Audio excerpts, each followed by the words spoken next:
After the passing of Michael Jackson, someone asked me, had I seen the sermon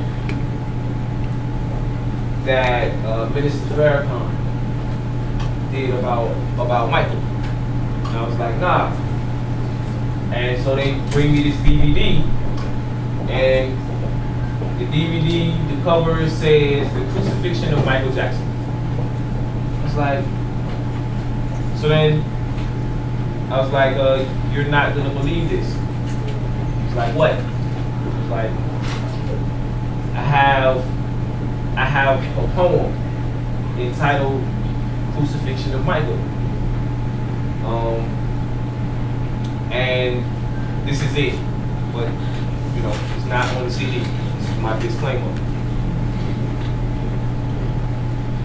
You can decide, you know, get one of the CDs that's available, sign a mailing list, and so when the CD that has that poem on it becomes available, you will be the first to know, or among the first to know.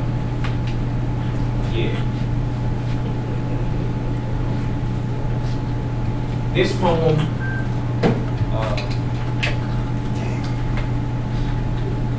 Never mind. Just gonna do it.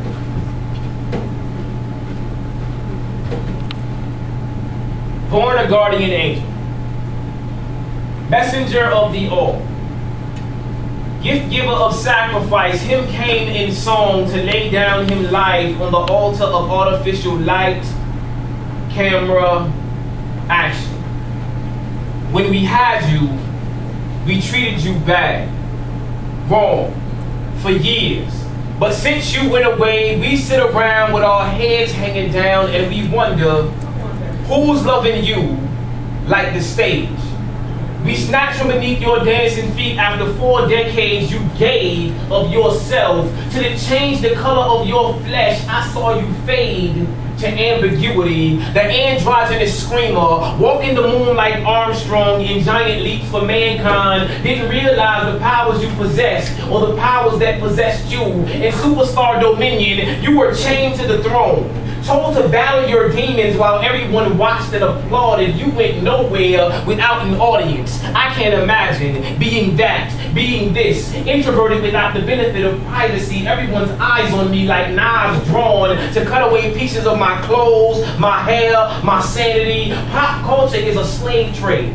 And even its king is nothing but a commodity in the overseer's eyes to be sold and traded, paraded across stages and billboards naked. So you cupped your genitals, thrusted your hips in the direction of your abusers. You started making the auction block look cool to people the world over, but at some point I just know you realized the performance industrial complex had perverted your dreams by refusing your reality, so you broke boundaries and fused your dreams with reality. Your videos were the inside-out version of your soul, and miniature made for TV movies. You would hold our attention and remold your position in hopes that if the limelight stayed on you, it couldn't be used to poison other children like the ones you invited to Neverland, where you played the perpetual role of Peter Pan trying to fly back to buy back the childhood you never had. And you financed it all with the same type song and dance that healed the world, starting with the man in the mirror who just wanted to be left alone to remember the time before there was blood on the dance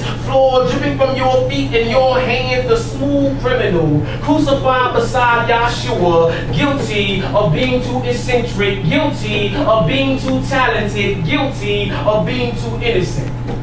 We labeled you the greatest entertainer because labels are in our nature, but labels often shield us from the truth, and the truth is you made millions making millions see the best parts of themselves, the suffering parts of each other, and the world stood together as one. But when we had you, we treated you bad, wrong, for years. But since you went away, we sit around with our heads hanging down and we wonder who's loving you like the state.